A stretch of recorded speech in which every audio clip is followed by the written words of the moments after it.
ताङटिङमा करिब 17-18 वर्ष अगाडि अन्नपूर्ण संरक्षण कोषको आर्थिक सहायताबाट 27 किलोवाटको हाइड्रो प्रोजेक्ट निर्माण भएको थियो र त्यो हाइड्रो प्रोजेक्टको मेन जेनेरेटर बिग्रिएर ताङटिङवासीहरू धन्दै केही महिना आँध्यारोमा बस्न बाध्य पर्यो र जुन ट्विनिङ एसोसिएसन युके का मित्रहरू चाहिँ नेपाल भ्रमणमा आउने बेलामा चाहिँ उहाँहरू त्यो पावर हाउसको स्थगल निरीक्षण गर्नुभयो र उहाँहरूले त्यहाँ समस्या देखे अनुसार चाहिँ उहाँहरूले आर्थिक सहयोग जुटाउनु भयो र उहाँहरूले करिब 6.5 लाखको आर्थिक सहयोगबाट चाहिँ त्यो बिग्रिएको जेनेरेटरको मर्मत भयो र ताङटिङवासीहरू चाहिँ आँध्यारो बस्नबाट चाहिँ मुक्त भयो।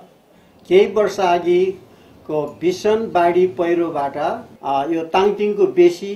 मया फाँट भनेर चिनिन्छ, जहाँबाट चाहिँ हजारौं मुरी अन्न उब्जाउ हुन्छ। यो एकदमै अब्बल दर्जाको खेती योग्य जमिन चाहिँ पुरै पहिरोले पुरिदिएको थियो र साथसाथै ताङटिङकै केही मानिसहरू सेती खोलामा 10-12 घरहरू बसोबास गर्दै आएको थियो भने त्यो बाढी पहिरोको कारणले उहाँहरू पनि विस्थापित हुन पुग्यो र यो समस्या र घटनामा